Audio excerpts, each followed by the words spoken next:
Thank you, Deputy Speaker, for giving me this chance to ask a question without notice. Not only for me to speak today, I thank you for allowing the voice of Nawae to come out, and also o hevi lo Nawae by me out now. The question that I'd like to direct to is the Minister of State Enterprise. The topic I'd like to bring up is rural electrification. It sounds good. What I'd like to ask the Minister, in the area of Nawae, when the rural electrification was rolled out, was there a feasibility study done on what was the best power source to be rolled out in Nawae? That's question one.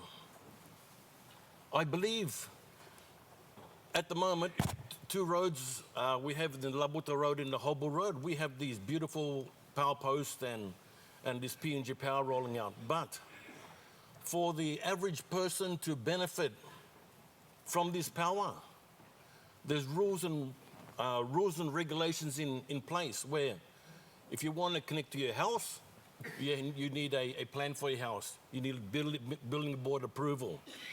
And all these are costs which the people of Nawae have to wear.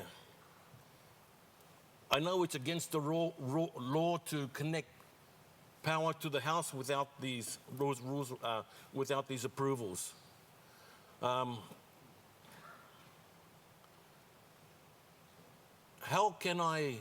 Minister, how can I get a copy of your feasibilities, if there was a feasibility studies, on the rural electrification of Nawae?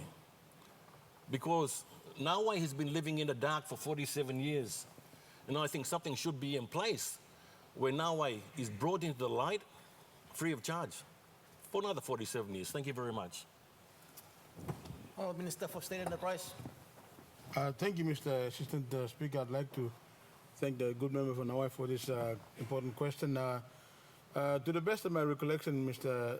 Assistant Speaker, in the last 7 to 8 years, there were schemes that were run by both PNG Power itself and also run and funded by the National Planning Department. So I'm not really sure which of these entities ran that particular program, but I can assure the good member that I'll find out for him.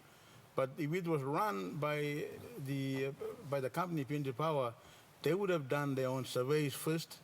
PNG Power would normally send a survey team to go and survey the area and then work out how many people live there and work out the costings and then give it in the initial stage to the local member at the time to see if you could fund it, and if not, then PNG Power would try and fund it through its social obligation program. So I'd like to ask the honourable member to give me time so that I can find out and go back and find out exactly who did the feasibility studies for each province, for each elected.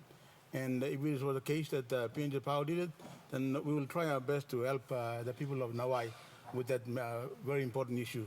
Thank you, Mr. Assistant Speaker. Honourable Governor for Morobe.